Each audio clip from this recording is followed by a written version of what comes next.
Espíritu Santo, fuente de luz. Espíritu Santo, fuente de luz. Espíritu Santo, fuente de luz. En el nombre del Padre, del Hijo y del Espíritu Santo. Amén. ¿Se pueden sentar? Vamos a iniciar esta clase número 3 de los ministros y celebradores de la palabra. Abran su libreta, por favor, tengan listo su lapicero para escribir. Nos quedamos en la última clase en el tema del domingo, ¿sí se acuerdan? Tema del domingo. ¿Hasta dónde llegamos la última clase, si recuerdan?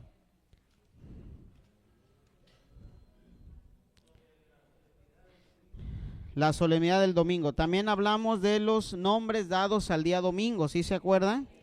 Sí. ¿Nos quedamos en qué nombre?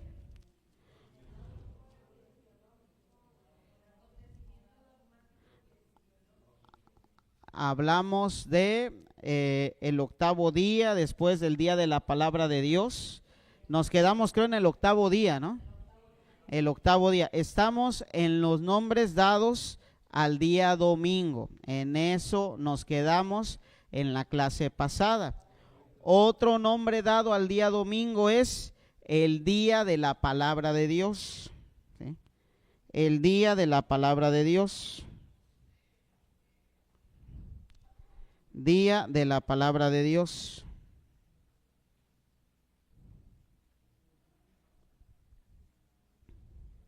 Día de la palabra de Dios. ¿Por qué el día domingo es día de la palabra de Dios? Porque el día domingo es en el día donde los cristianos escuchan la palabra de Dios a través del evangelio y las lecturas litúrgicas.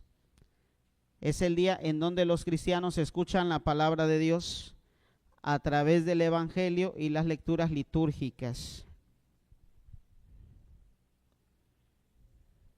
¿Vamos bien aquí? Es día de la palabra de Dios porque es día donde los cristianos escuchan la palabra de Dios a través del evangelio y las lecturas litúrgicas. Día de la palabra de Dios. Nos dice Dei Verbum en su numeral 21. Nos dice Dei Verbum en su numeral 21. Que dentro de la celebración eucarística hay dos mesas. La mesa de la Eucaristía y la mesa de la palabra. Nos dice Dei Verbum. Dei Verbum, Dei Verbum, miren. Dei Verbum. ¿Qué es Dei Verbum? A ver, ministros y celebradores, ¿qué es Dei Verbum? Dei Verbum es un documento pontificio, documento conciliar del Concilio Vaticano II. ¿Sí? Es un documento pontificio, documento conciliar del Concilio Vaticano II. Es una constitución dogmática. Eso escríbanlo, se me quedan viendo, va a venir en su examen y van a andar pariendo cuates. Sí, a ver, díganme qué es Dei Verbum. Documento pontificio, documento conciliar. Es una constitución dogmática. ¿Dogmática de qué? Del Concilio Vaticano II. Es un documento conciliar. ¿Por qué? Porque es fruto de un concilio. Cuando decimos que es un documento conciliar nos referimos a que es fruto de un concilio. ¿De qué concilio? Del Concilio Vaticano II. Entonces, Dei Verbum nos dice que dentro de la misa hay dos mesas. La mesa de la Eucaristía y la mesa también de la palabra. Hay dos mesas. ¿Qué se pone en una mesa? La comida, ¿no? El banquete. Entonces, cuando participamos de la misa, no solo nos alimentamos de la Eucaristía, sino también antes de alimentarnos de la Eucaristía, nos alimentamos ¿de qué? De la palabra de Dios. de la palabra de Dios. Sí, claro. La mesa eucarística es el altar. ¿Sí? La mesa de la palabra está representada con el ambón. En el altar se hace el sacrificio eucarístico, en el ambón se proclama la palabra. ¿Vamos bien aquí, hijitos de la creación? Sí. Entonces ya queda otro nombre dado al domingo. Otro nombre dado al domingo, el día de la Eucaristía. El día de la Eucaristía. ¿Por qué el domingo es día de la Eucaristía? Por dos razones. Primera razón, porque es el día de la acción de gracias. ¿Para qué participamos de la misa? Para dar gracias a Dios. Cuando te digan a ti, a ver, ¿por qué vas a misa los domingos? Para dar gracias a Dios. Es día de la Eucaristía por dos razones. Primero, porque es el día de la acción de gracias. Nos reunimos en la misa para dar gracias a Dios. ¿Y qué tiene que ver la Eucaristía con la acción de gracias? Porque la palabra Eucaristía viene del griego eucaristomen, que significa acción de gracias. Entonces, ¿qué es la Eucaristía? Es acción de gracias. Estamos en los nombres dados al domingo. El día domingo como el día de la Eucaristía, en dos razones, porque es el día de la acción de gracia y porque es el día en el que participamos del sacramento del cuerpo y la sangre de Cristo. Es el día en el que participamos del sacramento del cuerpo y la sangre de Cristo. ¿Vamos bien aquí? Entonces, si yo participo de la misa y no participo de la Eucaristía, de la comunión sacramental o por lo menos espiritual, estoy participando a medias, porque una participación completa es recibiendo el cuerpo y la sangre de Cristo. ¿Vamos bien aquí? ¿Chamacada? Sí. Otro día dado al domingo, fiesta de los cristianos. Fiesta de los cristianos. Sacrosanctum Concilium, en su numeral 106. Sacrosanctum Concilium, ese es otro documento. Sacrosanctum Concilium. A ver, se los escribo. Se los escribo, chamacada. Sacrosanctum Concilium. Sacrosanctum Concilium. ¿Ya? Sacrosanctum Concilium. Sacrosanctum Concilium. Sacrosanctum Concilium es otro documento pontificio, posconciliar, año litúrgico, forma parte ya del magisterio de la iglesia. ¿Sí? ¿Vamos bien aquí? Siglo XVI, ¿cómo se le conocía el año litúrgico? Año de la iglesia. Siglo XVII, año cristiano. Siglo XX, con el Papa Pío XII, con la encíclica Mediator Dei, año litúrgico. Entonces la expresión año litúrgico es una expresión relativamente nueva. Apenas adquirimos esta expresión en el año 1947. ¿Vamos bien?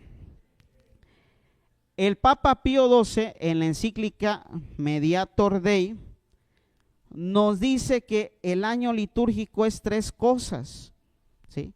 El Papa Pío XII, en la encíclica Mediator Dei, nos dice que el año litúrgico es tres cosas. Primera cosa es un espacio de gracia y de salvación.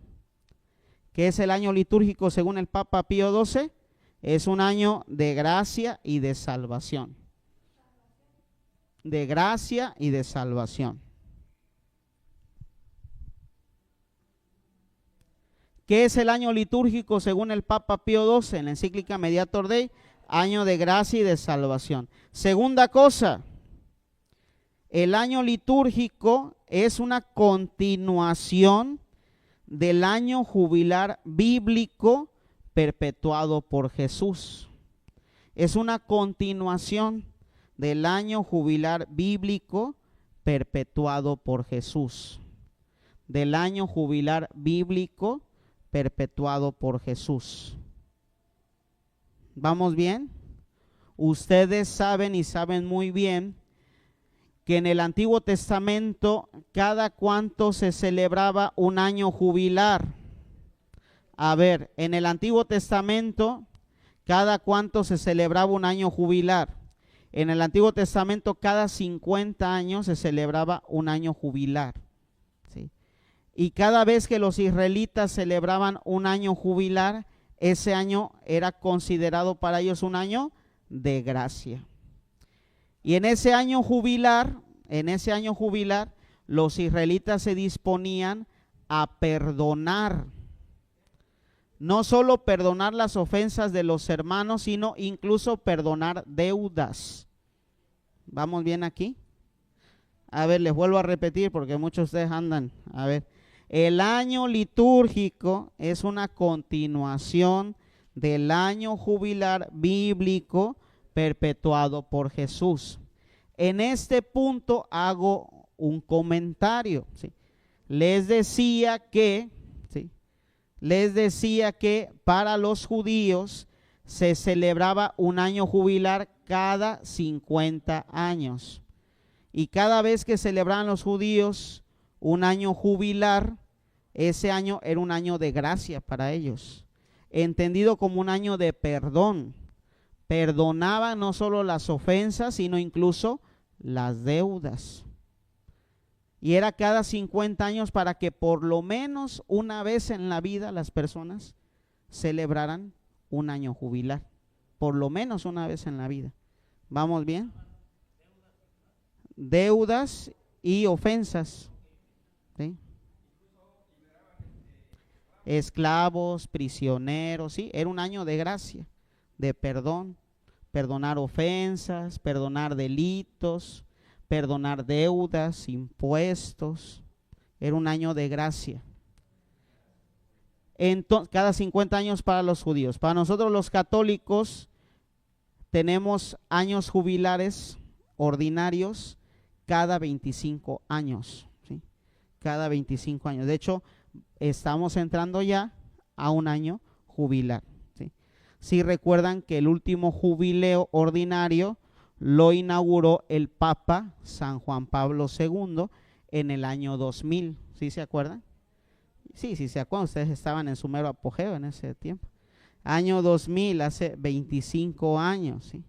Y después de 25 años, nuevamente, vamos a tener un año jubilar. Para nosotros los cristianos es cada 25 años. Motivo, razón, circunstancia para que las personas vivan durante su vida al menos 2 o 3 años jubilares ordinarios. ¿Vamos bien aquí? ¿Sí? ¿Sí me doy a entender? Chamacada. Entonces el año litúrgico, según el Papa Pío XII, es una continuación del año jubilar bíblico perpetuado por Jesús. Les doy cita bíblica. Evangelio de Lucas, capítulo 4, versículo 19. Lucas 4:19. Si recuerdan que Jesús entra a una sinagoga, Lucas 4:19. Lucas 4:19. Si recuerdan que Jesús entra a una sinagoga, lee el pasaje del profeta Isaías y dice: el Espíritu me ha ungido y me ha enviado para anunciar la buena nueva a los pobres, liberar a los cautivos y celebrar un año de gracia del Señor. ¿Sí? Entonces nos dice el Papa Pío XII que el año litúrgico es continuación de ese año de gracia instituido por Jesús cuando dijo: estoy aquí para celebrar un año de gracia del Señor. ¿Vamos bien aquí? Entonces todo el año litúrgico es un año de gracia, es un año de perdón, es un año de encuentro con Dios, es un año de bendición. ¿Vamos bien aquí, chamacada? Entonces el Papa Pío XII nos dice que el año litúrgico es primero un espacio de gracia y salvación. 2, es una continuación del año jubilar bíblico perpetuado por Jesús. 3, El año litúrgico es una celebración del misterio de Cristo. Es la celebración del misterio de Cristo y de la obra de la salvación en el espacio del año. Es la celebración del misterio de Cristo y de la obra de la salvación en el espacio del año. Eso es el año litúrgico. La celebración del misterio de Cristo y de la obra de la salvación en el espacio del año. ¿Vamos bien aquí, hijitos de la creación? Entonces, durante el año litúrgico, ¿a quién celebramos? A Cristo. Eso quiere decir que el año litúrgico es cristocéntrico, ¿sí? El año litúrgico es cristocéntrico. ¿Eso qué quiere decir? Que Cristo está en el centro del año litúrgico. Y quien le da sentido al año litúrgico y a todas las celebraciones litúrgicas del año es Cristo. El año litúrgico es cristocéntrico. Entonces, durante el año, ¿qué celebramos? Celebramos el misterio de Cristo y de su obra salvadora. Pregunta de examen: ¿qué celebramos durante el año litúrgico? El misterio de Cristo y su obra salvadora. Ájale. Cuando su párroco les pregunte, a ver, ¿qué celebramos en el año litúrgico? Ustedes van a levantar la mano y van a decir, el misterio de Cristo y de su obra salvadora. El párroco se va a quedar con el ojo cuadrado, van a decir, no hombre, mi ministro, mi celebrador es gallo, ¿sabe? ¿Vamos bien aquí, chamacada? Entonces, ¿qué celebramos en el año litúrgico? El misterio de Cristo y su obra salvadora, ¿sí? Y aquí hago una anotación importante, chamacos, chamacas, una anotación que ya les había adelantado la clase pasada, pero en esta clase termino para que ya nos quede claro a todos, ¿sí? En la clase pasada ustedes me preguntaban, yo les dije, después lo vamos a ver, ese es el momento para verlo. Me preguntaban, ¿por qué en algunas celebraciones se canta el Gloria y en otras no? Porque durante el año que celebramos el misterio de Cristo y su obra salvadora. ¿Y dónde celebramos de manera más plena el misterio de Cristo y su obra salvadora? Mediante la misa, ¿sí? Mediante la misa. Pero dentro de la liturgia hay niveles celebrativos, eso escríbanlo. Dentro de la liturgia hay niveles celebrativos. Dentro de la liturgia hay niveles celebrativos. El nivel celebrativo más alto, ya les había dicho, es la solemnidad. Es el nivel celebrativo más alto. ¿Vamos bien aquí? Y ya les había dicho que cuando celebramos una solemnidad, les había dicho, el color litúrgico es blanco o dorado. Aparte de la primera lectura y salmo, hay una segunda lectura. Aparte de eso está el canto del Gloria. Aparte de eso se reza la profesión de fe, que es el credo. ¿Vamos bien? Y todas las oraciones son especiales. Es el rango más alto celebrativo, la solemnidad. Después de la solemnidad, ¿qué sigue? La fiesta, ¿sí? La fiesta, escríbanlo. Después de la solemnidad, ¿qué sigue? La fiesta. Vuelvo hacia atrás. ¿Cuándo celebramos la solemnidad? ¿A quién celebramos? Ya se lo había dicho. Los misterios de Cristo, de su obra salvadora, son celebraciones dogmáticas cristológicas, son celebraciones dogmáticas mariológicas y son celebraciones dogmáticas eclesiológicas. ¿Sí se acuerdan que les dije eso? ¿Por qué? Porque en las solemnidades celebramos el misterio de Cristo, pero también el misterio de la iglesia y el misterio de la Virgen María. Y les puse ejemplos, ¿sí se acuerdan de eso? Entonces las solemnidades son eso, es celebrar los misterios de Cristo, de la Virgen María, de la iglesia. Sobre todo esos misterios que tienen que ver con algún dogma. Por ejemplo, el 8 de diciembre, ¿qué dogma celebramos? De la Inmaculada Concepción. ¿Y qué tipo de celebraciones es una solemnidad? Porque estamos celebrando un dogma mariológico. ¿Vamos bien? Cuando celebramos el Corpus Christi es una solemnidad. ¿Por qué? Porque estamos celebrando un dogma cristológico, la presencia real de Jesús en la Eucaristía. ¿Vamos bien? Ahora, cuando celebramos a San José es una solemnidad. ¿Por qué? Porque es un dogma, es algo que tiene que ver con la iglesia. Porque San José, ¿qué es? Es el patrono universal de la iglesia. ¿Vamos bien aquí? ¿Sí me doy a entender? Entonces, el rango celebrativo más alto es una solemnidad. Después viene la fiesta. Celebramos fiestas cuando celebramos algún apóstol, ¿sí? Cuando celebramos algún mártir, o cuando celebramos alguna liturgia especial, ¿sí? Cuando celebramos a un apóstol, cuando celebramos a un mártir o alguna liturgia especial que no tiene el rango de solemnidad, pero que es necesario celebrarla con mayor decoro, ¿sí? ¿Vamos bien aquí? Por lo regular, el color litúrgico de la fiesta es rojo, por lo regular. ¿Por qué?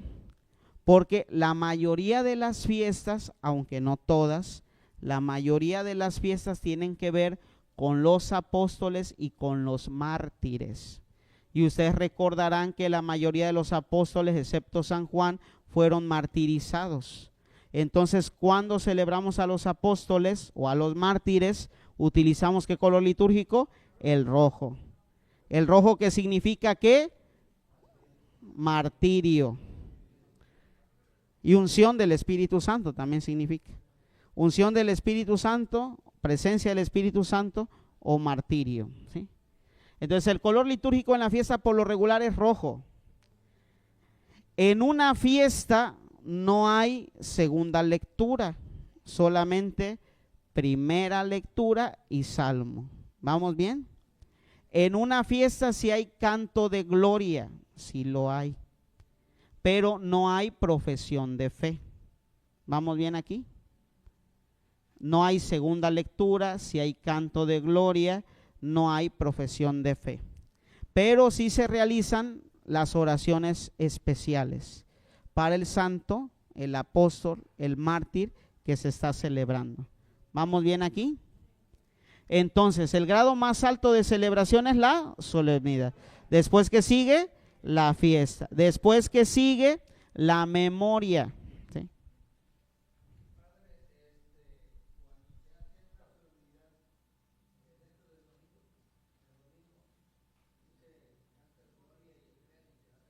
Sí, claro, porque es una solemnidad.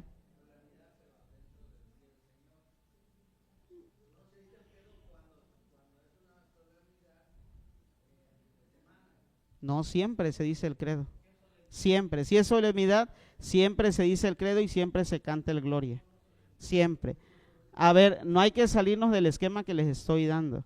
Si es solemnidad, sí o sí se canta el gloria y se hace la profesión de fe. Sí o sí.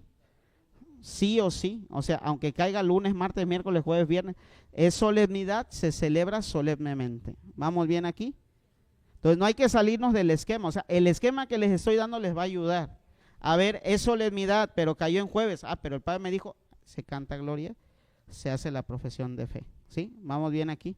No importa el día que caiga. ¿Vamos bien, chamacada?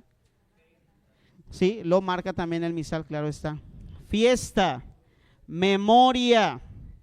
Vamos con las memorias. Las memorias, sobre todo las memorias, buscan celebrar litúrgicamente a los santos. Las memorias buscan celebrar litúrgicamente a los santos. El color litúrgico de la memoria es blanco. No hay segunda lectura, no hay canto de gloria, no hay profesión de fe. ¿Sí? Las memorias buscan celebrar a los santos, litúrgicamente a los santos. No hay segunda lectura, no hay canto de gloria, no hay profesión de fe. pero sí se utilizan oraciones especiales, ¿sí? ¿Vamos bien aquí? ¿Sí?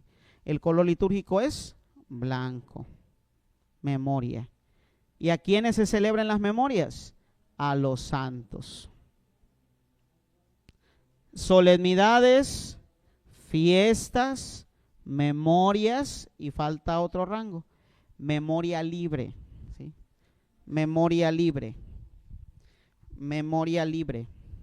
La palabra lo dice, memoria. Cuando celebramos una memoria, por lo regular, ¿a quién celebramos? A los santos. En una memoria libre, por lo regular, también celebramos a los santos. Pero dice la expresión memoria libre. Es decir, es una celebración facultativa, ¿sí? Es una celebración facultativa. Es una celebración facultativa, ¿sí? ¿Vamos bien? Una celebración facultativa, ¿eso qué quiere decir? Que se le da la facultad al que preside celebrarla o no celebrarla. Por eso es facultativa, porque se le da la facultad a quien preside, es decir, al sacerdote, de celebrarla o no celebrarla. ¿Se puede o no se puede celebrar? ¿Sí? Memoria libre. Y si el sacerdote decide celebrarla, pues la celebra como una memoria, con todas las indicaciones que ya les he dado en las memorias, que es ornamento litúrgico blanco, no hay segunda lectura, no hay himno de gloria, no hay profesión de fe, pero se utilizan oraciones especiales. ¿Vamos bien aquí? Entonces, ¿por qué es memoria libre? Porque es una celebración ¿qué? Facultativa. Es decir, se le da la facultad a quien, al que preside, decidir si la celebra o no la celebra. ¿Y por qué? ¿Por qué sí celebrar una memoria libre? ¿Sí? ¿Por qué sí celebrar una memoria libre? Si en esa parroquia se le tiene devoción a ese santo, es preferible celebrar, ¿sí? Si en esa parroquia no se le tiene devoción a ese santo y nadie conoce a ese santo, pues el que preside puede decir, ¿lo celebro o no lo celebro? ¿Vamos bien? ¿Sí? Entonces, memoria libre es, se debe celebrar si en esa parroquia se le tiene devoción y veneración a ese santo. Por ejemplo, cayó Santa Gertrudis, si es memoria libre, pero ahí en mi parroquia, no hombre, le tienen una devoción tan grande a Santa Gertrudis, pues aunque es memoria libre, la voy a celebrar porque en mi comunidad le tienen mucha devoción a Santa Gertrudis. Hacen hasta peregrinaciones por Santa Gertrudis, mandas, y ni modo que yo no le celebre a Santa Gertrudis, porque en mi comunidad se le tiene devoción a Santa Gertrudis. Por ejemplo, San Juan Nepomuceno, ¿no? Llega ese santo y la comunidad no conoce a San Juan Nepomuceno, pero el que preside le tiene una gran devoción a San Juan Nepomuceno. Entonces, como es facultativa y el que preside es el que decide, como el que preside le tiene una gran devoción a San Juan Nepomuceno, pues va a celebrar la memoria porque le tiene él una gran devoción. ¿Vamos bien aquí, hijitos de la creación?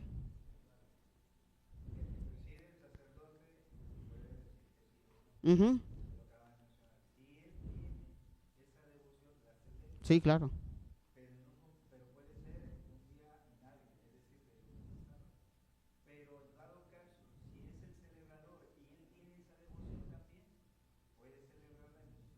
También, sí, claro. Es el que en ese momento está animando la celebración.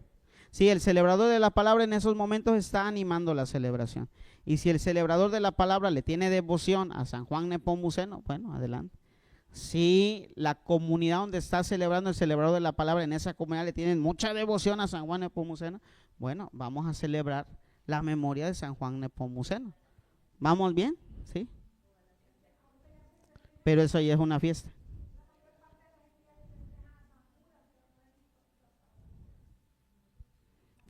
Ah, ok, bueno, pero cuando hablamos de una misa San Judas Tadeo, ¿de qué tipo de celebración estamos hablando? A ver, díganme ustedes, se los acabo de decir, es una fiesta.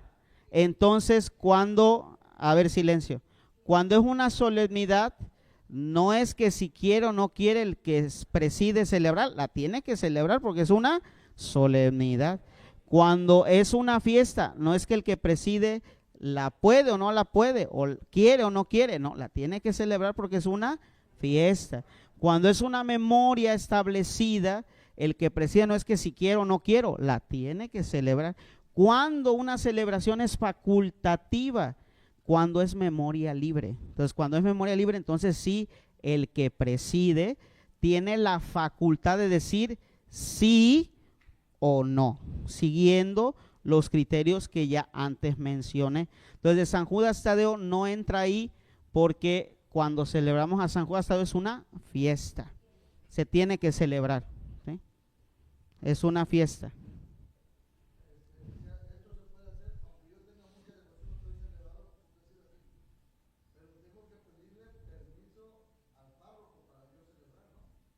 Claro. Bueno, entendemos que todos los celebradores son enviados por el párroco. Entonces, si tú como celebrador eres enviado por el párroco a celebrar tal día que se celebra la memoria libre de Santa Gertrudis y tú tienes una devoción personal, lo puedes hacer porque supone que ya fuiste enviado por el párroco. No es que a ti te nació de querer celebrar, el párroco te envió. Entonces, como ya te envió el párroco y tú eres enviado del párroco, ya eres delegado del párroco, como en ese momento tú vas a animar la celebración litúrgica, tú puedes decidir eso cuando es memoria libre, porque ya fuiste enviado, ya fuiste delegado por el párroco. ¿Vamos bien aquí? Entonces tú puedes decidir cuando es memoria libre. ¿Vamos bien? Cuando es memoria libre, quiero hacer anotación aquí. ¿Por qué?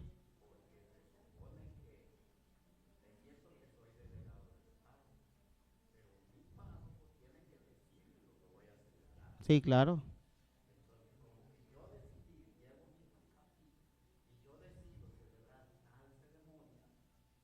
Pero, a ver, te voy a decir algo, a ver. Creo que no me di a entender o creo que usted no me entendió. Estamos hablando de memoria libre, ¿sí? Cuando es memoria libre, la misma liturgia da la pauta de celebrar o no celebrar, la misma liturgia, que la liturgia no depende del párroco ni del obispo, porque ya es algo que está estableciendo la liturgia, que puede celebrarse o no puede celebrarse. No estás tú inventándote una fiesta, una solemnidad. Es algo que ya la liturgia te está dando la opción. Es como cuando en el misal hay dos lecturas y la lectura dice esta o otra, ¿sí? La misma liturgia te está dando la pauta. No es que tú te vas a rebelar en contra del párroco y yo voy a hacer lo que yo digo. No, porque la misma liturgia, que es fuente de santidad, que es un tesoro que todos recibimos de la iglesia, la misma liturgia te está dando la pauta, ¿sí? No es algo que tú estés haciendo en desobediencia a tu párroco, sino la misma liturgia te está dando ya la pauta de una u otra cosa, ¿sí? No estás tomando una decisión arbitraria porque es la liturgia la que te está dando la opción de se celebra o no se celebra, porque es memoria libre, ¿sí? Cae la libertad y la facultad en quien está animando en ese momento la liturgia, ¿sí? Bueno, yo creo que tú te sientes muy versado, muy estudiado y tienes una soberbia, ¿sí? Y no te dejas tú moldear por lo que estamos diciendo, porque eres del equipo de liturgia y piensas que sabes mucho, pero aquí estamos para aprender. Entonces, cuando estamos en una memoria libre, les estoy diciendo, quien preside tiene la facultad de decidir porque la liturgia te está dando esa facultad.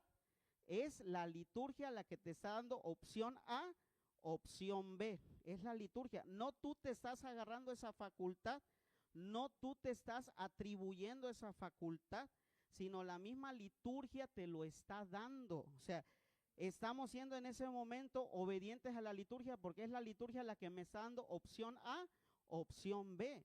No es que tú te inventaste en ese momento, a ver, hoy es Corpus Christi y por mis ideas quiero celebrar la Inmaculada Concepción. No, no, no. O sea, no ese es el caso, que yo me voy a inventar una liturgia en el momento. No, el caso es que la misma liturgia me está dando opción para yo poder decidir.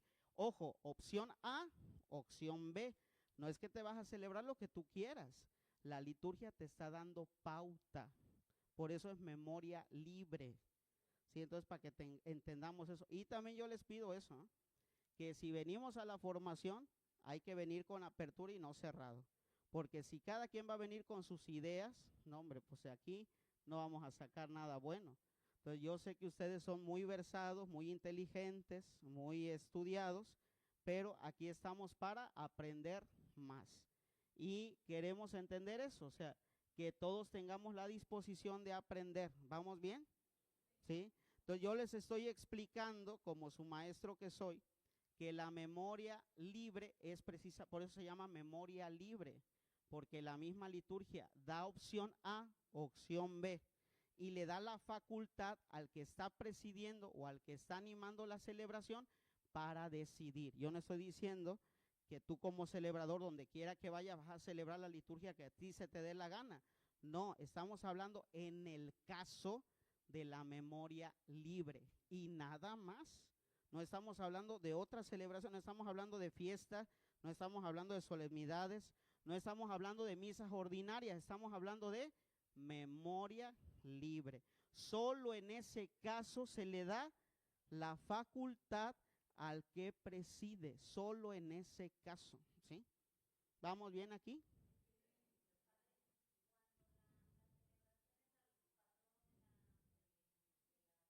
Uh-huh, uh-huh.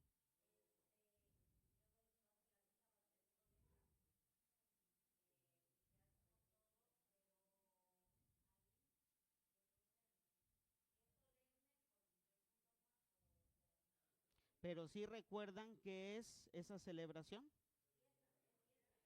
¿Sí recuerdan? A ver, búsquenle, búsquenle ahí, búsquenle. ¿Sí? ¿Traen su misal? ¿Misal anual lo traen? ¿Sí recuerdan qué es? Fiesta de los santos arcángeles. Pero tu pregunta es muy interesante y muy buena. Cuando estamos en una comunidad, por ejemplo, vuelvo a Santa Gertrudis, ¿no? Entonces, nosotros tenemos la protección, el patrocinio, el cuidado, la intercesión de Santa Gertrudis. Entonces, cuando la iglesia celebra Santa Gertrudis, la liturgia me dice memoria libre.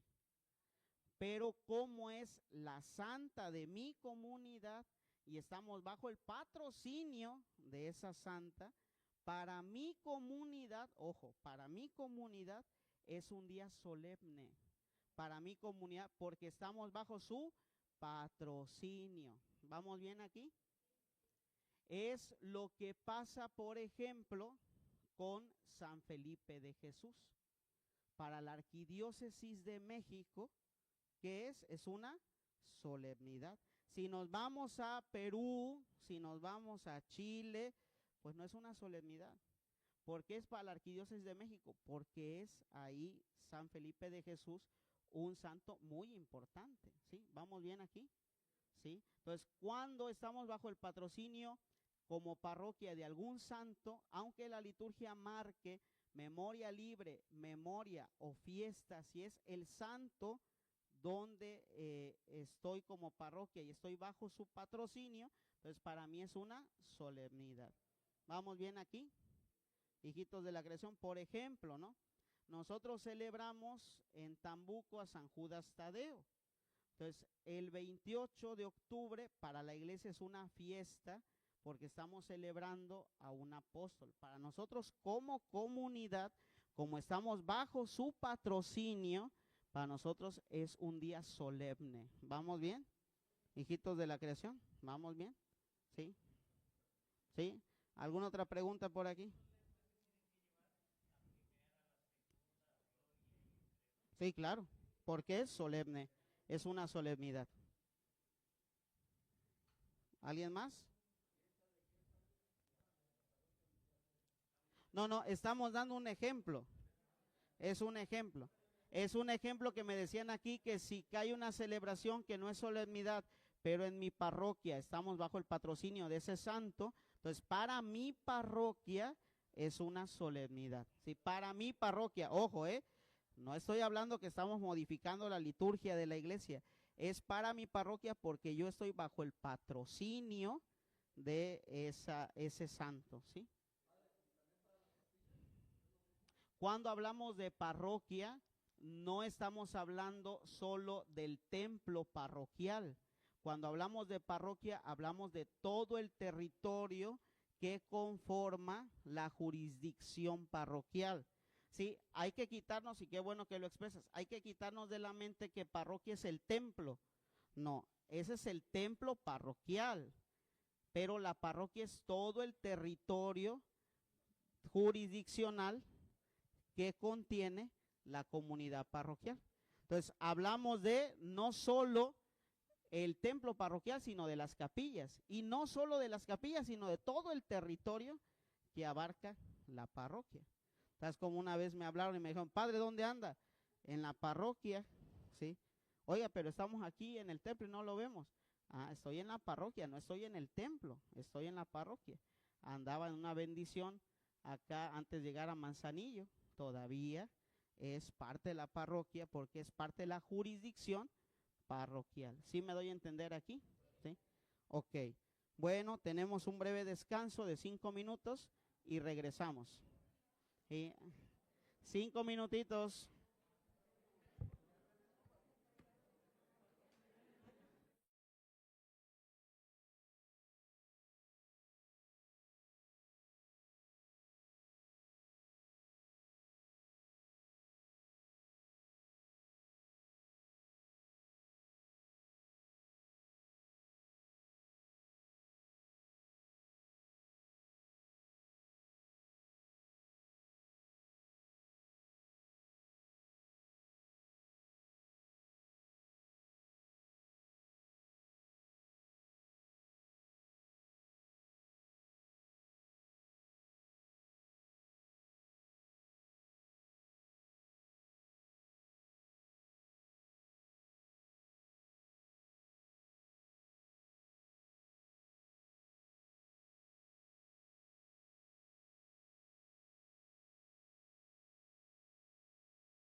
Hijitos,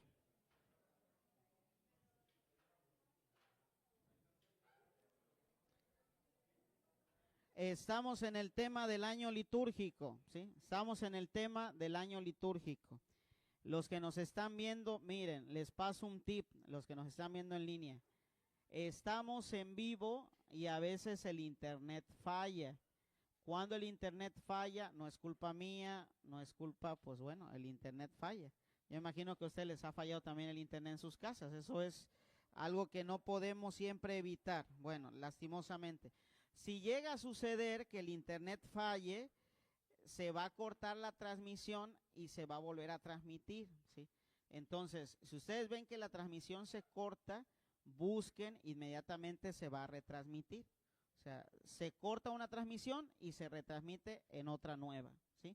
Y también para el tema de el audio, miren, también hay que tratar desde donde nos ven tener una bocinita conectada para poder escuchar el tema, porque a veces la bocinita del celular no es suficiente. Entonces yo les recomiendo, cómprense una bocinita de Steren, conéctenla en su celular para que puedan tener un mejor audio y poder ustedes pues estar más atentos a la clase en línea. Entonces eso que quede como una norma, si se corta, buscar inmediatamente en el canal la nueva transmisión, y si se escucha muy bajito, yo les recomiendo comprar una bocinita donde ustedes puedan subirle más al audio. ¿Vamos bien, hijitos de la creación? Sí, ok. Los que no se han podido inscribir, miren, ya el tiempo oficial de inscripción ya se terminó. Si ustedes necesitan inscribirse, yo les pido de favor que envíen con alguno de los ministros que vienen su inscripción, y ya los ministros que vienen inscriban aquí directamente en el Instituto de Pastoral, por favor, porque ya la inscripción en línea ya se terminó. Entonces, los que necesitan inscribirse todavía, envíen con alguno de sus contactos, con alguno de sus amigos, para que se inscriban directamente en el Instituto de Pastoral los días sábados, que es el día del curso. ¿Vamos bien? ¿Chamacada? Sí. Los días sábados, o sea, este día, cuando vengan al curso. Ahorita, al final, antes de irte, va a haber una persona para inscribir, ¿sí? Al final. ¿Vamos bien? ¿Chamacada? Hijitos de la creación, ¿sí? ¿Y por qué al final? Porque al principio luego se amontonan, ¿sí? Y entran ya tarde a la clase y se interrumpe. Mejor al final, el tiempo que se tengan que quedar, quédense 1 hora, 2 horas, 3 horas. No hay problema, ¿eh? Pero al final ya, al final, ¿sí? Y está bonito aquí, se van al pasto, se tiran al pasto un rato, está bien, está bonito ahí. Yo así lo hago, a veces me tiro en el pasto, está fresco, está bien, está bonito. Bueno, ¿sí? A ver, iniciamos en noviembre, ¿no? No, miren, esta primera mensualidad cubre el piquito de noviembre y todo diciembre, porque también nos vamos a ir de vacaciones. Jingle Bell, sí. Tenemos vacaciones navideñas, sí. Ni modo que aquí 24 de diciembre estemos aquí, pues no, sí. Sí, también, si quieren, sí. Miren, sí, claro, miren, como yo les había dicho en la primera clase, tenemos vacaciones y también va a haber algunos sábados donde no nos vamos a ver, sobre todo cuando hay eventos diocesanos, sí les había dicho. Entonces, las vacaciones ahorita vamos a salir, vamos a tener clases, hoy que ya estamos teniendo clases, el próximo sábado, que estamos aquí a 7, y la última clase va a ser el 14 de diciembre. Sábado 14 de diciembre. Después nos vamos a ver hasta enero. De una vez les digo, a ver. De una vez les digo, a ver. Sí, para que hagan maletas. Miren, nos vamos a ver primeramente Dios el 11 de enero. O sea que vamos a tener un mes de vacaciones, ¿sí? Un mes de vacaciones. Entonces, ¿cuándo van a pagar su otra mensualidad? Hasta en enero. Sí, hasta en enero, hasta el próximo año, sí, hasta el próximo año. Entonces, esta mensualidad que ya pagaron, ¿ya se oye mejor? Cubre la mensualidad, el cachito de noviembre y diciembre. Ya la otra la van a pagar hasta enero, ¿sí? ¿Vamos bien, chamacada? Sí. Ok, bueno. Seguimos, chamacada, ¿sí? A ver, miren, quiero acentuar algo, ¿sí? Quiero como que aquí que nos quede claro a todos, para que no se lleven una idea errónea, no nos quedemos con una idea errónea. Hace rato estaba hablando de los niveles celebrativos, ¿sí se acuerdan? No de otra cosa más que de los niveles celebrativos. Y cuando llegamos a la memoria libre, hablamos que solamente la memoria libre es facultativa, es lo que dijimos, ¿sí? Pero que quede claro, si por ahí va la pregunta del hermano, que quede claro que el ministro, el celebrador es delegado ¿por quién? Por el párroco. Y quede claro, y eso se supone que ya lo sabemos, y quien no lo sepa, lo vamos a ver más adelante, que el celebrador no puede ir a celebrar a una capilla por su cuenta. Tiene que ser enviado explícitamente ¿por quién? Por el párroco, ¿sí? Se murió un vecinito, ¿sí? Y yo como quiero ese vecinito, yo lo quiero, crecimos juntos y la familia me quiere. Y se acercan, oye, Javiercito, tú celebras bien bonito. No podrás celebrarle a mi hermano que se murió. Javiercito no puede celebrar sin antes pedirle al párroco. Y yo les digo algo, no se anden ustedes ofreciendo. Dejen que la familia vaya a la parroquia y pida a la parroquia. Y ya sea el párroco el que diga, fulano de tal, vas a celebrar, perengano de tal, vas a celebrar. Que la familia vaya a la parroquia y solicite en la parroquia. Y ya sea el párroco el que envíe, ¿sí? Si va en ese sentido, le doy la razón al hermano. Si va en ese sentido, y una disculpa por si no entendí el sentido. ¿Sí? Si va en ese sentido, tiene toda la razón. O sea, no podemos ofrecernos nosotros o decidir nosotros dónde celebrar. Es el párroco el que debe de enviar, ¿sí? Entonces, híjole, pero yo conozco esa familia, pero deja que esa familia o un delegado de la familia vaya y solicite en su parroquia. Y que el párroco, como pastor de la comunidad, envíe y delegue, ¿sí? Porque yo sé que no pasa con ustedes, pero sí he visto historias de terror, donde, hermano, he visto historias de terror donde los celebradores andan por la vida celebrando sin autorización de su párroco. Se ofrecen para celebrar, casi entregan una tarjetita de presentación, ¿sí? Diciendo, mira, si quieres una celebración, llámame. Y lo peor de todo, que he visto con esos ojos que se van a comer los gusanos, videos y fotos de celebradores de la palabra y hasta de celebradores de la palabra bautizando. ¿Cómo? Si el bautismo es un sacramento. ¿Y saben cuándo puede un laico bautizar? En dos circunstancias. Eso lo vamos a ver después, pero se los adelanto. Si lo vamos a ver después con citaciones de la iglesia, de los documentos, pero un laico puede bautizar en dos circunstancias. Una, en artículo mortis, ¿sí? Que una persona esté a punto de morir, ¿sí? Su muerte sea inminente, un bebé, un niño, cualquier cristiano puede bautizar con agua y la invocación trinitaria, cualquier cristiano, aunque no sea ministro consagrado. Pues a veces me han hablado a mí, padre, se está ahorita ya muriendo un bebé en el hospital. Mira, de aquí a que llegó al hospital ya se murió. Que cualquiera de los que están ahí con agua y la invocación trinitaria lo bautice. Si el niño muere, muere bajo la gracia sacramental. Si el niño no muere, ya lo traen al templo para completar el ritual del sacramento, ¿sí? Entonces, cuando un laico puede bautizar en artículo mortis, en peligro de muerte.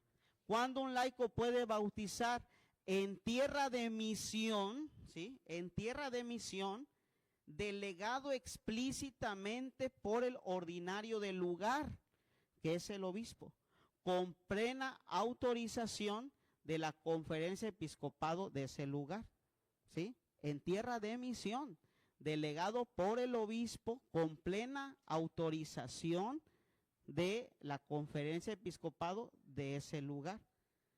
Entonces, yo no sé, ¿sí? A los celebradores que andan bautizando, yo no sé si están en tierra de misión, ¿sí? Porque tierra de misión es muchos lugares de África. México ya no es considerado una tierra de misión. Ya llegaron los franciscanos, ya nos evangelizaron, ya no es tierra tal cual de nueva misión. Nuestra misión es permanente, pero la misión primera ya se dio. No es que aquí seamos aborígenes, ¿sí? Que nunca hemos escuchado la palabra de Dios y no es que por primera vez se está hablando del evangelio. No es así. Yo no sé si los que están bautizando, el obispo los delegó explícitamente para esa función. No creo. Yo no creo que la conferencia episcopado sepa de la existencia de esos celebradores que están bautizando. Es que mi párroco me dijo, hey, hay cosas en las que el párroco no puede delegar, ¿sí? Hay cosas en las que el párroco no puede decidir, porque hay normas de la iglesia que se tienen que respetar. Es como el párroco me envió a ordenar diaconisa a una celebradora. Oye, el párroco tiene que estar en comunión con la iglesia y si no está en comunión con la iglesia está fuera de la iglesia. ¿Vamos bien aquí? Como párrocos también tenemos que seguir las normas que nos marca la iglesia. ¿Vamos bien? Nosotros como párrocos para celebrar en otra parroquia tenemos que pedir autorización como sacerdotes, Como sacerdotes para celebrar en otro lugar tenemos que pedir autorización. No podemos llegar como Pedro por su casa y aquí voy a celebrar. No, tengo que pedir autorización. Y es lo que los laicos a veces no entienden. Por ejemplo, a mí me llegan, padre, vaya a celebrar al Rena. Híjole, si el párroco no me autoriza, yo no puedo ir. Ay, el padre chocante, creído, ya no es humilde. No, es que hay que ser respetuoso y hay que seguir las normas de la iglesia. La parroquia del Rena no es de mi jurisdicción parroquial. Si yo voy a ir a celebrar una misa en el Rena, yo tengo que pedir permiso ¿a quién? Al párroco. Y soy sacerdote y soy párroco y no puedo ir al Rena a celebrar una misa si no es con autorización. Si yo como sacerdote sigo esas normas, con mayor razón, un celebrador y un ministro de la palabra. ¿Vamos bien aquí? Ahora, tu jurisdicción, tu delegación como celebrador de la palabra es dada por tu párroco a ejercer en tu comunidad parroquial. Siempre y cuando el párroco te delegue, siempre y cuando el párroco te envíe, ¿sí? Siempre y cuando el párroco te encomiende una celebración. No es que tú solito vas a ir y aquí yo soy el que todas las puedo. No, el párroco tiene que enviar. Pero tu delegación está dada en tu jurisdicción parroquial. Fuera de tu parroquia, tú no eres celebrador, porque en otra parroquia no puedes celebrar porque en otra parroquia hay otro párroco y si el otro párroco a ti no te ha dado ninguna delegación, tú no puedes ir a celebrar otra parroquia, al no ser que tu párroco te envíe y el párroco del lugar donde vas a celebrar esté enterado y haya dado la autorización. ¿Vamos bien aquí? ¿Sí queda claro esto? ¿Sí? Entonces, si va en ese sentido lo del hermano, toda la razón, ¿sí? Toda la razón. Aplauso al hermano porque nos ilustró. ¿Sí? ¿Sí? Si va en ese sentido. Si va en el otro, ya dije lo dicho, ¿sí? Si ya, no. Si va en el otro sentido, ya dije lo que tenía que decir. Si va en ese sentido, sí. Ningún celebrador puede celebrar. Y eso, bueno, no lo había precisado, porque lo vamos a ver más adelante, y no lo había precisado porque entiendo que es algo que ya todos entendemos. Pero aún así lo vamos a precisar más adelante, ¿sí? A ver.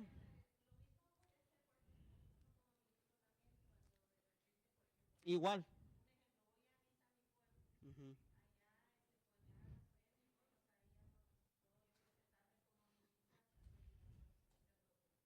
A ver, igual, la delegación de un ministro, de un celebrador es en su parroquia. Ojo, si tú vas a otra parroquia, ¿sí? Y a veces se ha dado. Por ejemplo, en la basílica ha pasado, que dicen los monitores, ¿hay algún ministro de la Eucaristía, ministro extraordinario, para que ayude a dar la comunión?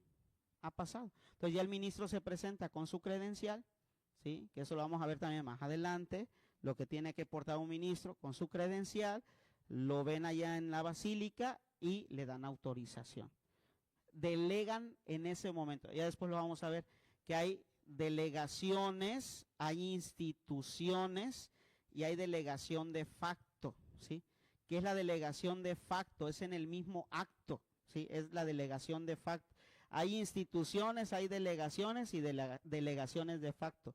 Las delegaciones de facto son en el mismo acto, ¿sí? En el mismo acto puede ser delegado por la autoridad de ese lugar, ¿sí?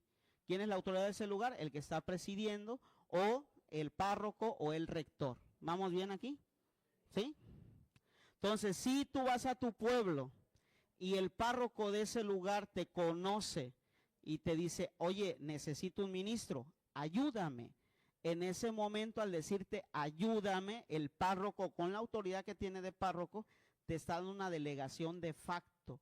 En ese mismo momento te está delegando para que le ayudes en ese servicio. ¿Vamos bien aquí? Solamente si te dan la autorización, ¿sí? Sí, solo si te dan la autorización. No es porque, sí, o sea, aquí que quede claro, ¿sí? Hay instituciones, ¿sí? Hay delegaciones. ¿Sí se acuerdan que eso lo habíamos visto? Que hay ministerios instituidos, ¿sí se acuerdan? ¿Sí se acuerdan? Que hay ministerios instituidos. Y habíamos dicho que ministros y celebradores de la palabra, que son ministerios delegados. La delegación depende del párroco y se da en la parroquia. Pero hay delegaciones de facto. Las delegaciones de facto son las que se dan en el mismo acto, en el mismo momento. Si tú ya tienes formación de ministra y eres ministra y te vas a Zacualpan, ¿sí? Porque es tu pueblo, y el párroco sabe que tú en tu parroquia eres ministro y te conoce y necesita en ese momento, te va a llamar y te va a decir, hey Chuchita, ayúdame, te delego para que en ese momento me ayudes, ¿sí? Y en ese momento se está dando una delegación de facto. En el mismo acto, el párroco, la autoridad de ese lugar, te está delegando. Pero no es que como yo soy ministra en mi parroquia, donde quiera que yo vaya, yo llego como Juan por su casa, porque aquí yo soy ministra. No, no, no, no. Mi delegación es en mi parroquia, ¿sí? Mm, mm. Primeramente, la Sagrada Comunión te la tiene que dar tu párroco. Tu párroco. Y cuando te dan la Sagrada Comunión es para que lo utilices en una celebración determinada. ¿Sí? El párroco te dice, vas a ir a celebrar tal capilla, llévate la comunión. ¿Sí? O ya el párroco ya te dijo que ya puso normas que a tal hora, en que tal momento el ministro va a tomar la comunión para llevarse. Cada párroco pone normas distintas, ¿sí?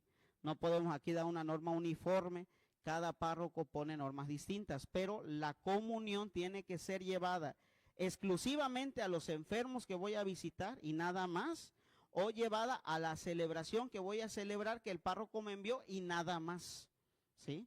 Entonces no podemos andar haciendo cosas que nos puedan llevar a un sacrilegio, ¿eh? Nosotros tenemos a cargo algo muy sagrado, que es la Eucaristía. Es el tesoro más grande de la iglesia. Tenemos que ser muy cuidadosos, porque eso que nos puede llevar a la salvación, nos puede también llevar a la condenación, ¿sí? Entonces hay que tener mucho cuidado con eso, ¿sí? Porque te sientes muy chicho porque eres ministro, pero tienes muchos vicios que en lugar de salvarte, te están sepultando y 3 metros más abajo, ¿sí? Así que hay que tener mucho cuidado, ¿sí?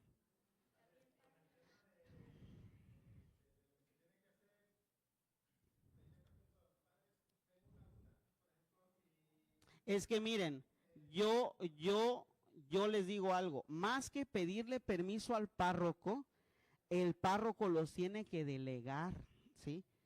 No anden haciendo eso de que es que, no, el párroco los tiene que delegar.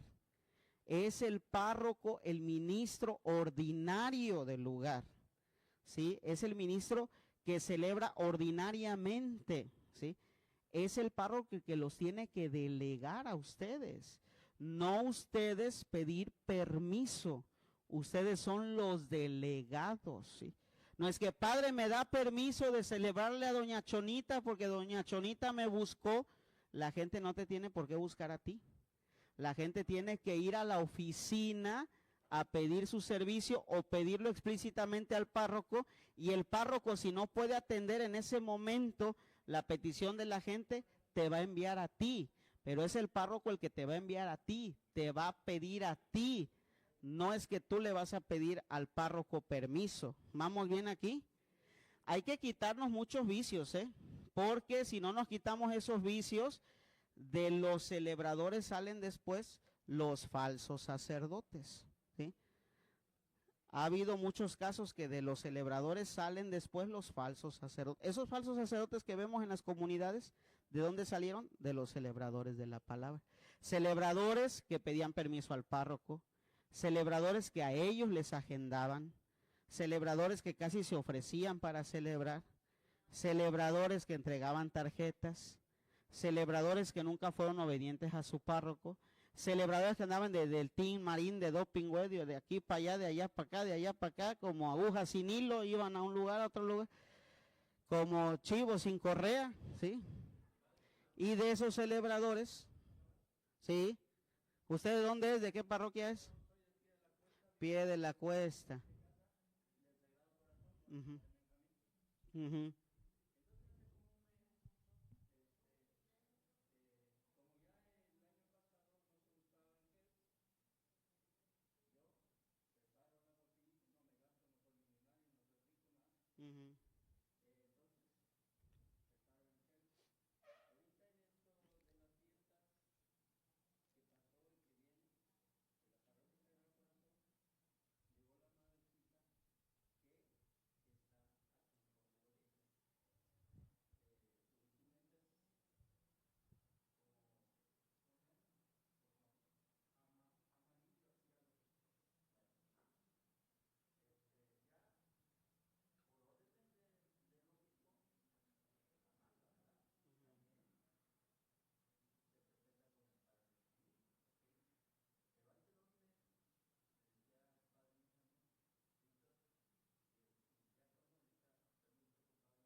Pero no entendí el punto. ¿Qué te dijo la hermana?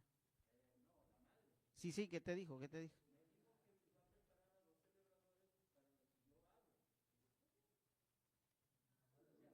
Mire, mire, a ver, ya, porque si no nos vamos a llevar todo el tiempo ahí.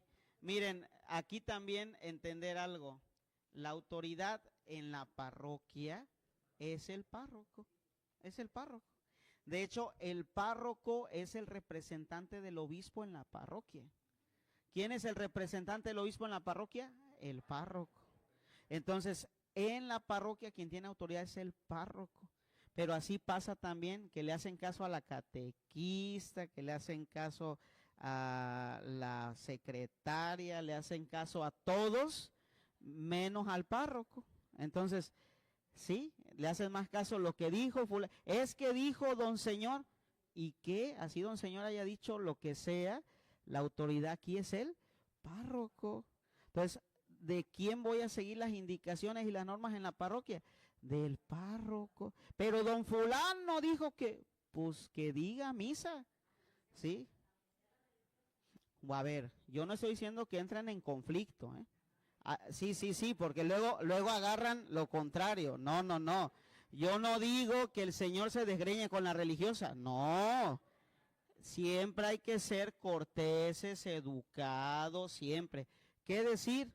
¿Sabe qué, hermana? Déjeme preguntarle al párroco qué indicaciones me da, pero lo que usted me dice lo voy a considerar. Gracias, ¿sí?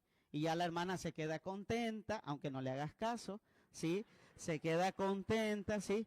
Decirle, hermana, gracias por sus observaciones, le agradezco, lo que usted me dice lo voy a considerar, pero déjeme hablar con el párroco y seguir sus indicaciones.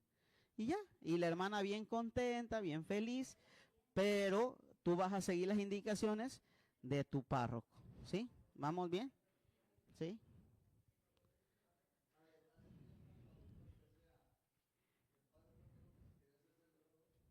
¿Qué padre, qué parroquia? Ujú.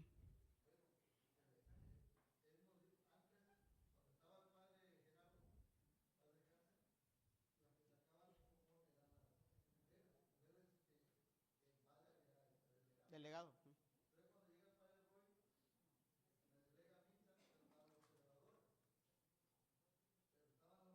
Se enojaron las señoras.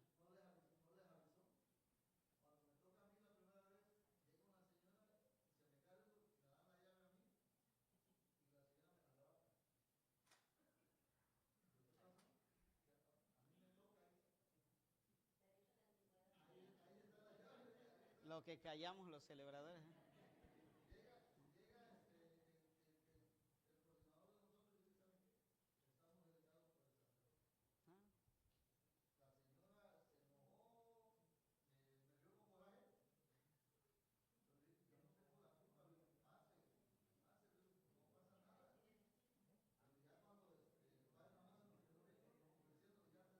Ah, claro. Es que, miren, ya para no seguir en detalles, hay que tener ese criterio.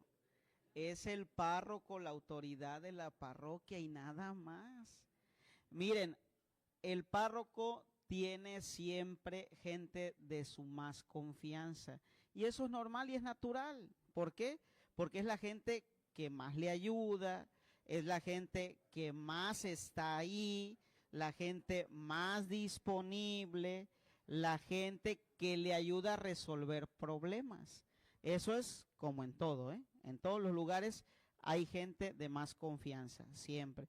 Porque a veces la gente que menos participa, que menos coopera, se enoja porque fulana de tal es de confianza del padre. Oye, pero tú no participas, no cooperas, de todo te quejas, ¿sí? Entonces, claro que el padre va a echar mano de la gente más disponible, de la gente que más le ayude, eso es normal, pero la autoridad siempre es del párroco, siempre es del párroco, siempre. Entonces, si ustedes tienen alguna duda, porque fulana de tal me dijo algo, yo le pregunto al párroco, ¿eh? Le pregunto, oiga padre, esta situación usted lo delegó, usted lo dispuso así, y si lo dispuso así el párroco, hay que ser obedientes. En la obediencia crecemos en la santidad. Como decía Sor Faustina Kowalska, el demonio se puede disfrazar de humildad, pero nunca de obediencia, ¿sí? Hay gente que tiene la cara, nombre, no, hay gente que San Miguel Arcángel se queda tonto, ¿sí? Sí, hay gente que, nombre, más humilde que San Juan Dieguito, no sé qué. Y te hablan con una vocecita que convencen, dulce, así como la serpiente le hablaba a Eva, dulce. Pero pídeles algo, son los primeros en rebuznar. Toma una decisión, son los primeros en ponerse en contra. Haz algo, son los primeros en criticarte. Entonces, híjole, ahí está. La santidad no se mide por la dulzura de tus palabras. La santidad se mide por la obediencia. ¿Sí? Y chequen, todos los santos fueron obedientes, todos. Y aunque en su momento les hicieron injusticia, todos los santos fueron obedientes, todo. Al padre Pío de Pietrelcina lo trataron como no tienen una idea. Sus mismos hermanos de la orden, su mismo obispo, bueno, hasta un papa tenía ahí como que dudas sobre él, ¿sí? Y aún así, él nunca se salió de la iglesia. Él nunca habló mal de su obispo, él nunca habló mal de sus hermanos. Él, ¿saben cómo dijo? Yo soy hijo de la obediencia. Así decía, yo soy hijo de la obediencia y yo voy a obedecer. ¿Y quién es San Pío de Pietrelcina? Un gran santo, ¿sí? Entonces, si queremos crecer en santidad, tenemos que apostar no por hermanito, hermanita, ¿no? Ven al cura y le besan la mano, pero detrás le zorrajan una puñalada. No, hay que apostar más por la obediencia. Ahí está la clave de la santidad, la obediencia. La obediencia nos hace parecidos a Cristo, que fue obediente al Padre en todo, hasta incluso tener una muerte y una muerte de cruz. Ahí está. La obediencia más grande nos la enseña Cristo. Sí, porque también hay gente de la parroquia, ¿sí?, que el párroco no quiso bautizar a esta niña. Oye, porque le está pidiendo el párroco que la niña ya no es tan niña, tiene 15 años, que haga su proceso de catecumenado. No, pues el párroco, qué malo, y eso que colaboro aquí, sirvo aquí, me lo voy a llevar con el padre fulano. Oye, ¿dónde está tu obediencia? Si tu párroco te está diciendo que esa persona tiene que entrar en un catecumenado, trata, si tienes fe, trata de ver en la voz del párroco la voz de Dios. Por algo Dios te está pidiendo eso. Pero no, me enojo y me lo llevo a otra parroquia. Híjole. Pues sí, porque miren, yo como párroco les digo, si vienen de otra parroquia, sí, y me explican su situación y me traen una constancia de que ya recibieron su formación, sí, yo no sé los detalles, si me traen una constancia que ya, pues yo lo recibo, sí, si está firmada por la parroquia y por el párroco, o sea, yo la recibo porque me está acreditando que esa persona tuvo formación, sí, entonces, pero aquí lo que recae es la falta de obediencia de algunos feligreses.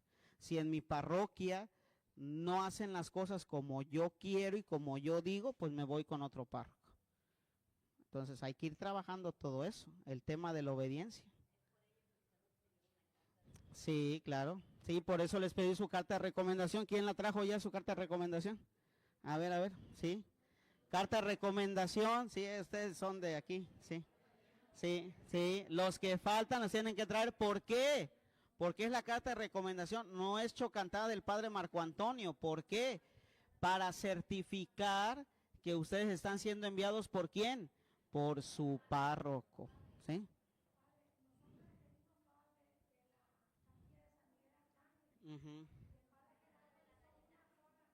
Está bien, sí, sin problema. Sí, claro, sí, ya sé. Vienen bien pesadas. Sí. Sí, a ver, si ya la mandaron sus párrocos, ya. Si ya la mandaron sus párrocos, yo ya la recibí y ya la archivé, ¿sí?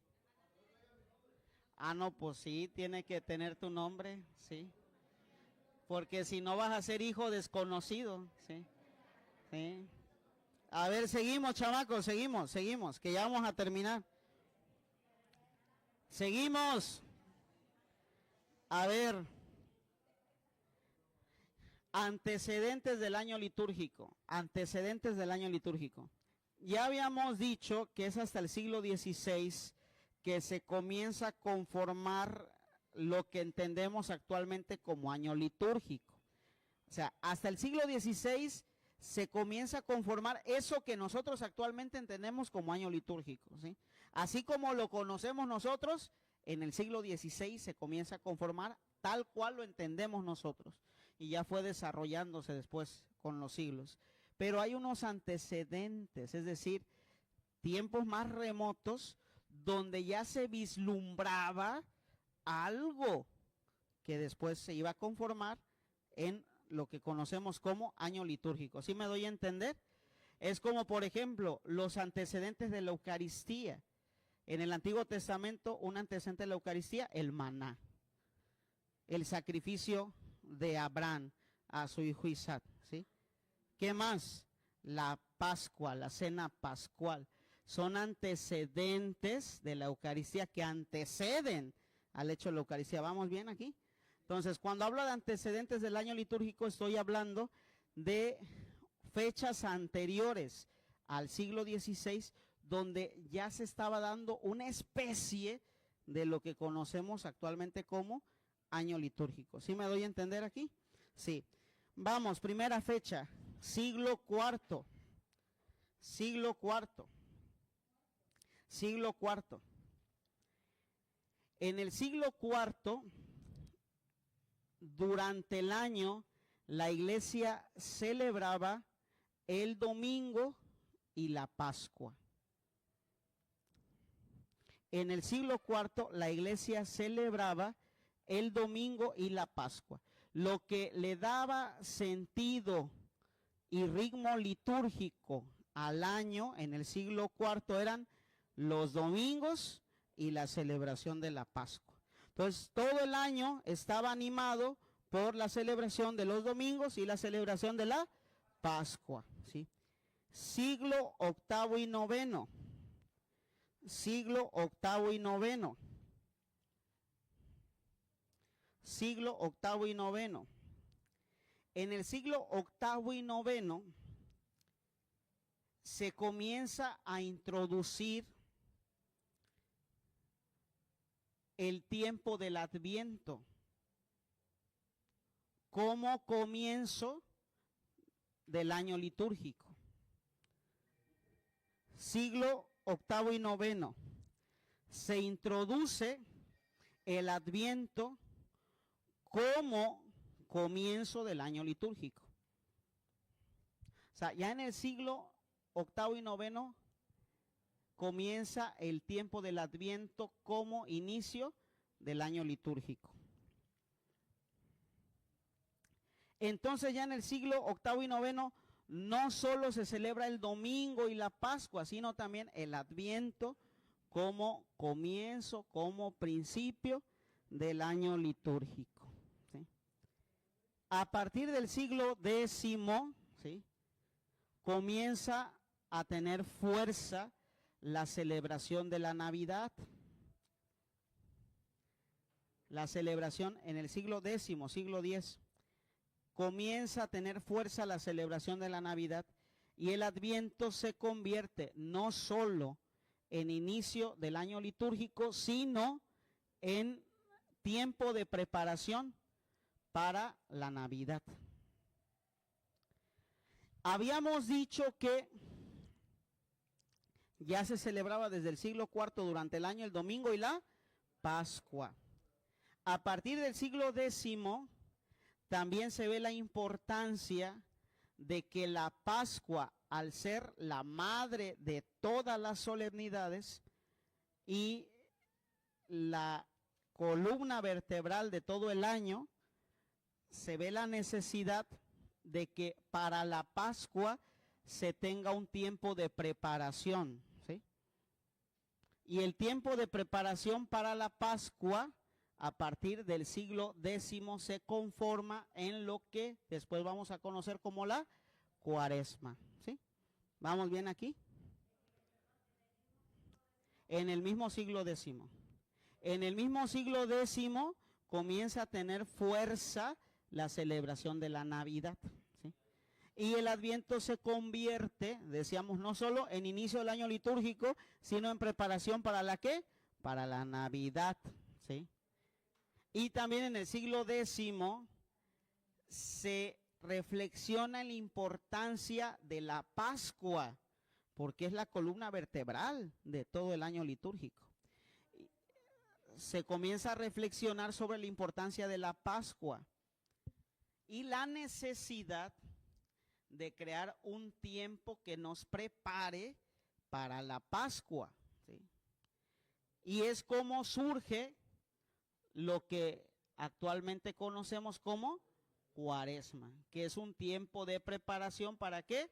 Para la Pascua. ¿Vamos bien, chamacada? Sí. Ujú.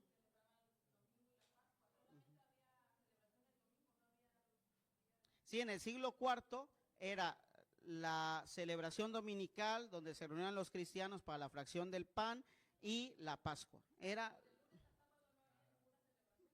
todos los cristianos estaban en sus tareas, en sus trabajos y se reunían los domingos para la fracción del pan y el agapito, ¿sí?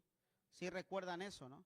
Que los domingos los cristianos se reunían para la celebración de la fracción del pan, la Eucaristía, y después tenían una especie de ágape o agapito, que era un momento de compartir, compartían la vida, compartían los bienes y hasta la comida. ¿Sí? Vamos bien. Y durante la semana trabajaban, estaban. Hay que recordar que los primeros siglos de la iglesia fueron muy difíciles. ¿Y por qué el siglo cuarto fue un siglo donde comenzó a florecer la iglesia? Porque en ese siglo terminó la persecución de la iglesia. En el siglo cuarto, recuerden, año 325-27. En el año 325, de 325 al 327, la iglesia deja de ser perseguida y se firma lo que se conoce como el Edicto de Milán, ¿sí? Donde se finaliza la persecución de la iglesia. La iglesia fue perseguida por 300 años. Entonces, antes del siglo IV no había una estructura litúrgica porque los cristianos estaban siendo perseguidos. No se podían reunir todos los días. Es después del siglo IV que comienzan las construcciones de las grandes basílicas, de las grandes catedrales, y es hasta a partir del siglo IV donde la iglesia puede estructurar de mejor manera su liturgia. ¿Vamos bien? Porque antes del siglo IV no hay una estructuración de la liturgia como tal, porque la iglesia estaba siendo perseguida. Hay que ubicarnos en el contexto histórico de ese tiempo. Si ustedes se ponen a estudiar, se van a dar cuenta que antes del siglo IV no había una liturgia estructurada, no la había, porque la iglesia estaba siendo perseguida. La iglesia era una iglesia de catacumbas. Los cristianos se reunían en las cuevas donde sepultaban a los mártires para poder celebrar la fracción del pan, porque si los encontraban los romanos, los echaban al Cardo Máximo, a Coliseo Romano, a el circo de Nerón, a ser muertos, devorados por los leones, quemados vivos, crucificados y tantas aberraciones más, ¿sí? Entonces, antes del siglo IV no vamos a encontrar una liturgia estructurada. Es después del siglo IV que comienza la estructuración de la liturgia. Muy buena pregunta, ¿sí? Entonces, ¿por qué en el siglo IV solamente el domingo y la Pascua? Porque apenas iban saliendo los cristianos de la persecución. ¿Vamos bien? Ya eran libres, ¿sí? Y a partir del año 325. Antes todavía estaban siendo devorados por los leones. Un año antes estaban siendo crucificados en el circo de Nerón. Sí. ¿Vamos bien aquí, hijitos de la creación? El Edicto de Milán o Tratado de Milán. Sí, por leones, sí. Fue devorado por leones, sí.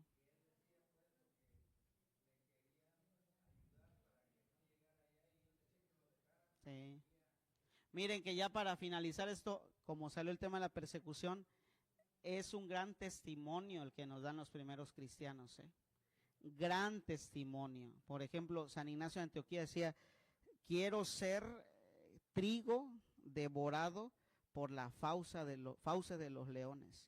Prefiero que mis huesos sean triturados antes de renegar de Cristo. Híjole, qué grande es eso, ¿eh? Qué grande es eso. Por cualquier cosita actualmente renegamos de Cristo, renegamos de la fe, renegamos de la iglesia. Admiramos más a un cantante, admiramos más a un político que al mismo Cristo, ¿sí? Que al mismo Jesús. Ajá. Mira, a ver, yo no digo que no les guste Vicente Fernández, sí, claro, pero ustedes saben que Cristo siempre tiene que ocupar en la vida el primer lugar y por encima de Cristo no hay nadie más. Entonces es sorprendente cómo los primeros cristianos, mientras eran devorados por los leones, estaban cantando alabanzas a Dios. Está documentado eso por Flavio Josefo, el historiador romano. Está documentado cómo los cristianos, mientras eran devorados por los leones, cantaban alabanzas a Dios. Decía Flavio Josefo, parece que estos seres humanos no son de este mundo, decía. Parece que esos seres humanos no son de este mundo. No parecen seres humanos, en el sentido de que no es lógico que un ser humano, mientras es devorado por los leones, esté cantando alabanzas. No es lógico. O sea, los cristianos tenemos que ser seres que no estemos completamente en este mundo, sino mirando ya la vida eterna, ¿sí? Bueno, hasta aquí la dejamos, chamacada. Sí, nos vemos el próximo sábado. Sí, espero todos más puntuales. Espero no tantas interrupciones para poder avanzar más. Celulares también. Espero.